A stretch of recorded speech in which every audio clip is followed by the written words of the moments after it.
BBC Radio London on WhatsApp. Now we just need to find some sound effects. Lovely listener, warm welcome to you. Good morning to you. It's 7:20 on Friday the 3rd of December. People living in Shoreditch have told BBC Radio London their lives are being ruined by antisocial behaviour in the area. They say that since lockdown has lifted, the nighttime economy in the area is simply out of control. One resident told us she opened her curtains to see a man using her window ledge to sniff cocaine. They have complained to the police and the council, and now the biggest nightclub in Shoreditch is having its licence reviewed. Our reporter Greg Mackenzie is in Hackney for us today. Hello, Greg. Good morning. Well, good morning, Vanessa. Good morning. So, yes, I'm in Hackney here in Shoreditch. Just around the corner is Shoreditch High Street. Now, Shoreditch High Street is famous worldwide, definitely in Europe. It's one of Europe's biggest economies with the nightlife. There's got to be about 80 plus bars, even into 100 bars here, open most weeknights and mainly at the weekend. Now, Cargo is one of them. That's the nightclub that can hold about 1,000 people. Ultimately, what's happening is people are leaving the club of a night time, 3 a.m, and then congregating in the nearby streets here in Shoreditch. So waking up residents, having after parties, if you like, from their parked cars that they've parked up on people's driveways and in the estates here, the Boundary Estate, and simply carrying on the party. And residents have said, look, we're simply fed up with it. We've had enough. The Hackney Council have said that the police asked them to look into the premises licence. So that now is currently being reviewed. So we don't know what the outcome will be, whether they'll have to close earlier, whether they'll have to pay for extra policing to patrol the aftermath of the club once people leave, that is. Because ultimately, once people leave, I guess the club are thinking, well, hey, you know, that is it our responsibility? But all told, and with some residents now, Vanessa, 3 residents in total, and, you know, they're not happy. So firstly, let's go to Jack Simkin. You've lived here for 5 years. I mean, people listening, you know, you live in Shoreditch. It's part and parcel of the turf, surely. Yeah, I have, and thank you for having us on.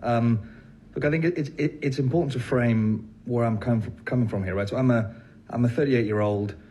I live in Shoreditch. I've lived here 5 years. I go to these bars and restaurants, right? I live here for a reason. I enjoy it.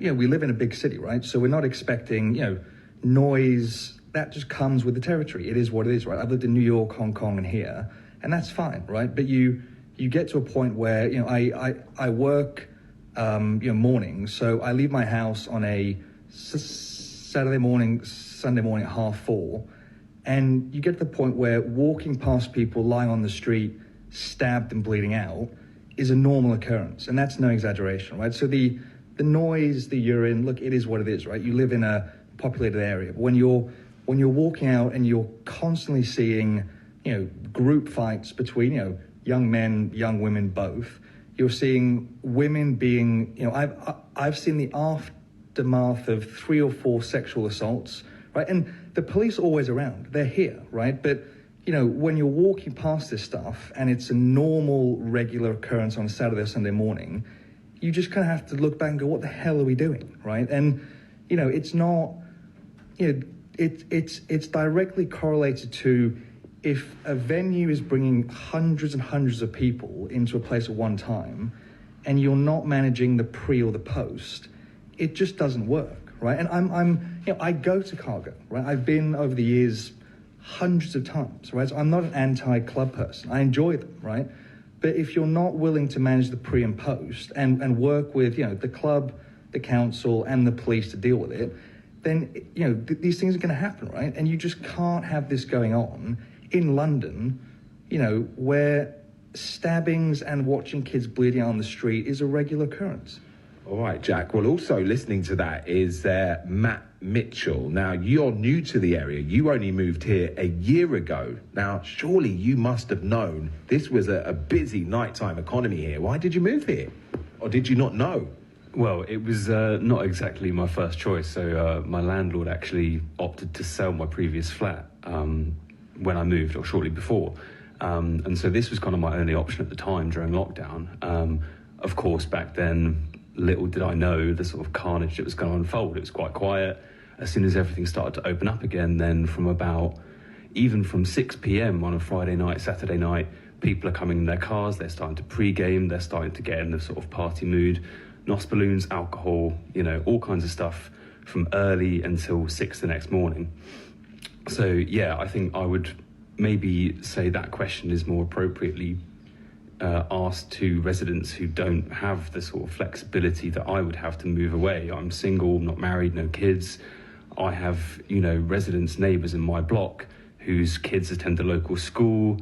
They're council tenants that have been here for, almost a generation, and they don't have the luxury of deciding to come and go. So the question really is, do we have the right to, safe, let's not say quiet, but just feeling safe in our homes, feeling like we can get enough sleep for work the next day?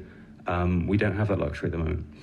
And Vanessa, I must point out, I did contact Cargo, the nightclub, yesterday a number of times to no avail. They didn't get back to us to ask them to put up a statement or even a spokesperson from Cargo nightclub that are being accused of being the main attractor, if you like, of the clubbers that are leaving. Now, with us also is Jonathan Moberly. Now, he's spoken to about 20 residents, and I've seen all the written testimonies. We've been going through them this morning, Vanessa. So, Jonathan, what's happening here? You're saying, do you want the clubs, the night bars to go, and that's it? Are we saying, what is the message? What are residents saying? They don't want them here, or they want a compromise? Well, it's clearly out of control. I think the level of activity here is completely unmanageable, and I don't think the police would disagree with me on that. And it really shouldn't be left to the police to have to bring territorial support group vans as a matter of course every Friday and Saturday night down Shoreditch High Street.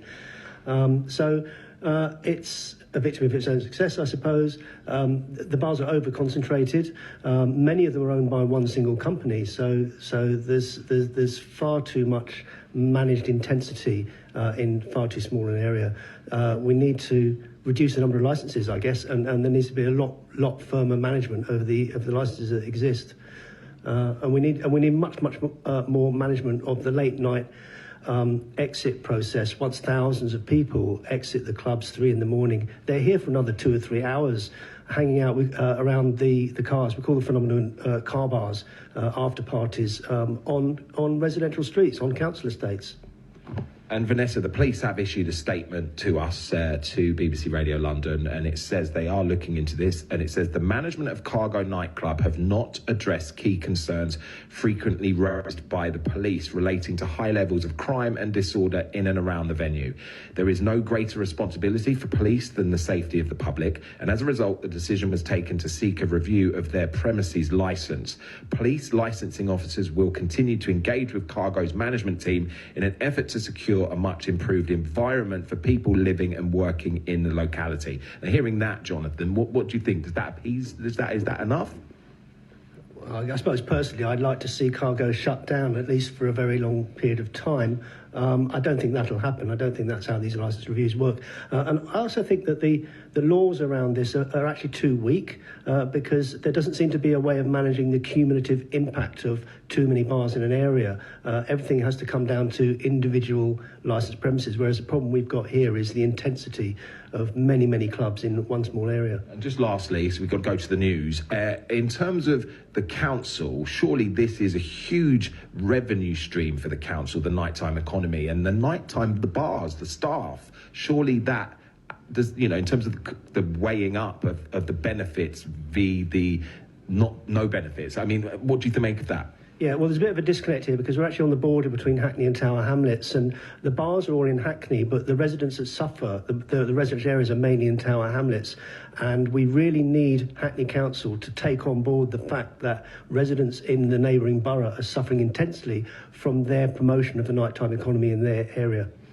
Well, there you have it, Vanessa, and I'll be back later, but there you have it for now. Just some of the residents here in Shoreditch. Back to you in the studio. Thank you very much indeed. If that's very much your experience of life in London, and you've got people revelling, carousing, pouring out of pubs or nightclubs, cinemas, or whatever it is that's near you, and it really is making your life a misery, nobody's listening, we'll listen, and we'll see if there's anything we can do. Certainly exposing it on the radio isn't a bad idea if you're living with something that you really just cannot stand to continue for much longer. Maybe when people talk about Christmas Christmas celebrations, you just think, oh no, it ramps up enormously around here. We're not going to be able to sleep. Front garden's going to be full of God knows what. I know it's difficult with the kids in the morning. The whole thing's just horrible.